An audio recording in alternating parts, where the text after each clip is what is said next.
graduate out of it with a trade certification.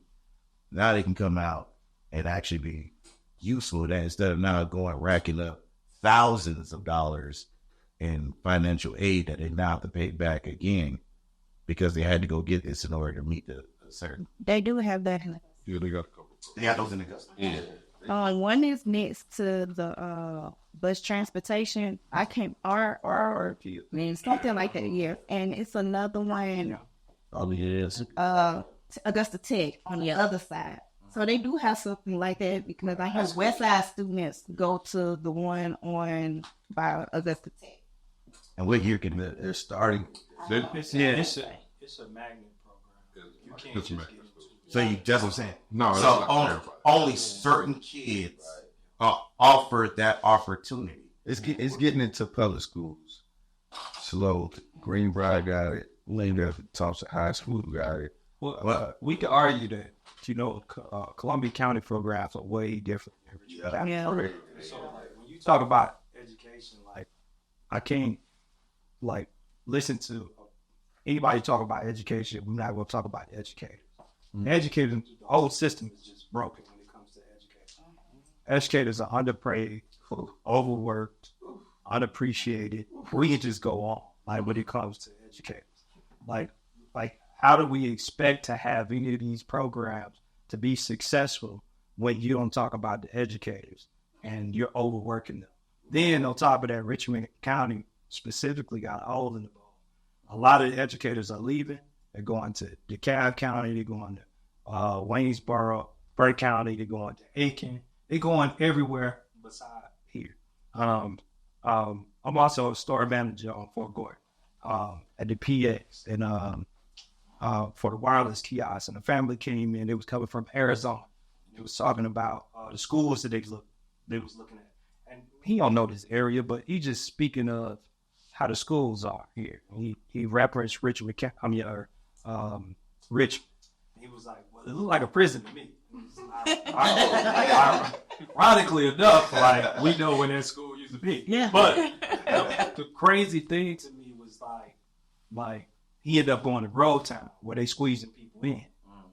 I think our problem is and I don't know if the numbers are true, but I know it's high. In Richmond County, we're about 85% black, somewhere around there. We are. We have about 70, yeah. And then, 70. Then on top of that, we have one of the largest school systems in Georgia, right? So, all right, you take that. I know the reason why they won't fix the school system here, because automatically, if you fix the school system by starting with the educators, you automatically increase the property value for the majority of the black people in this area. And it changes the wealth. It changes everything. And that's the problem that we have. We want to help educators. Let's create housing programs for these educators so they can build wealth or create some type of wealth for them, their family. Let's start with them. If we can make them happy or appreciated or more paid, then maybe we can get better programs where we can now, when students come from wherever, they'll spearhead a lot of these programs. One thing I did, this is my alma mater, Buck. So I went to Buck. I graduated in 2004. And this person at the time, she was actually my science teacher. And I spearheaded a program for coding. All right. And I did it to the public first. It was like teaching me how to code.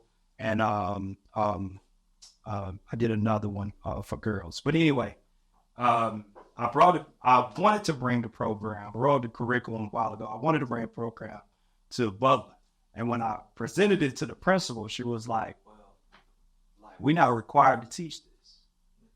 Where's the innovative side of creating some type of trade or some type of creativity?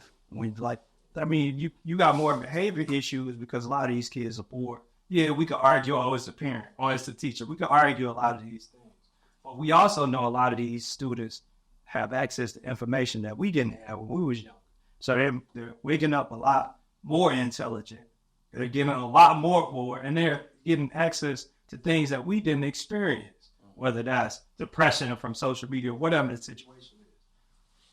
If we go talk about education, one of the first things we got to do, we got to address the problem that we have with the educators. Okay.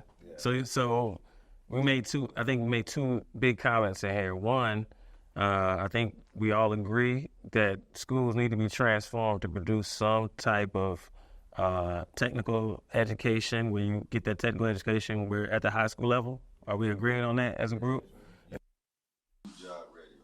Yeah, you shouldn't go through K through 12 education in the United States of America and then come out on the other end. You should be able to lead. I don't know which way that will work for yourself. Entry level certification that's be able to do something. And then also right now we need to find some kind of solution to help our teachers.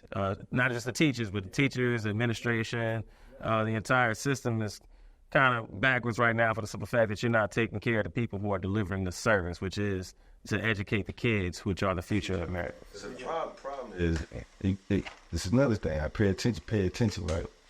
You got all these schools popping up, right?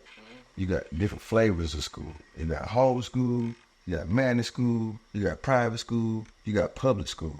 It's too much competition, right? How you gonna pay all these people in all these different schools? Now, private school, And then have a teacher short. yeah, and then have a teacher short. So private school, we know that's rich people, right? Yeah. That's, you got a whole bunch of funding going in there from donors and all that stuff. So these rich people, like, and they very different, right? If I'm paying this much money, you know what I'm saying, and this type of education I want my kid to have, you know what I'm saying? So then you got the magnet schools, right? They still getting money from somewhere, the government, right? But you got to, how do you get in those schools, right? Kids got to be at a certain aptitude. Yeah. Right? You got public schools. Then you got these home schools. Like, it's just too much competition. So we're talking about the way money is being spent right now from an educational standpoint. Because we need to pay these educators, right? Right. That's the biggest thing. They underpaid, so that's why the shortage. Yeah. Like they underpaid, but then you got all this competition amongst the schools, different flavors of school. How can you pay them? You need to mandate some type of something where we stop. Hey, it's not going to be a private school, or it's not going to be a magnet school. It's not going to be this. Like, it's just too many schools, too many flavors. You got to reduce the schools so that we can pay the educators. Well, so now you're talking about a number of legislative issues. One, we just had a big deal last election about the Secretary of Education from Georgia. During that race, we had a Democrat that was running, and she was not really supported by her own party because her stance on public versus private school, right? So you have to understand that's happening at the state level, but then at the federal level, you got to look at the formula for funding schools, and my man touched on it earlier. Property taxes drives about 45% of that, right? So at the end of the day, when we start to talk about how are we going to get more money to these schools, that kind of plays a role in this, like the formula itself, right? Because the federal government right now only provides a small slither of the actual money that goes to schools, right? So when we start to talk about the voter, right, the citizen that gets to weigh in on the local level, right, how money is spent, the state level, and then the federal level, right? Because at the end of the day, all the taxpayer dollars from across the entire nation go to the federal government. And that big pot of money, there are people who sit around the table, Congress, and they say, I think X amount of money should go to Defense Department. I think X amount of money should go to this, right? And they hash out and they be like, and get us the education. Yeah, see, the thing is, like, because I started to learn about the title of the schools, right? Title I and all that. Right. So you look in Richmond County, they want to be Title I. Mm-hmm. There's a certain amount of funding that comes there, right? So now they got to keep the scores low too. You know what I'm saying? And keep the numbers high so they can keep enough Title I funding, right? So all that money coming in from Title I funding, that's ridiculous. Yeah. You know what I'm saying? Not all of that. Now they raising your taxes. And that your taxes, when you pay taxes on your house, they raise them that, and they get that money too. Mm. So now they in Title I money, and they raising taxes. What they doing with the money? Why are you even paying the educators with that? Yeah. They keep building new schools. Why? Yeah. They got to keep the numbers high, so they can keep the schools at Title I, and they want to keep the scores low. This is, Yeah. you know what I'm saying, and getting money. Yeah. That's what it is. And so I'm glad you're talking about that, because the education part of it is what allows you to break down that system, right? If you're educated on how it's ran, then you know exactly how to actually go about stopping it, right? So I say all that to say this. I think educating at the local, state, and federal level on how dollars flow through education or even flows through healthcare, I think we got to be more involved at all levels as voters. Now, I wanted to shift fire to another topic that probably has a lot of issues itself. So I wanted to get into criminal justice reform.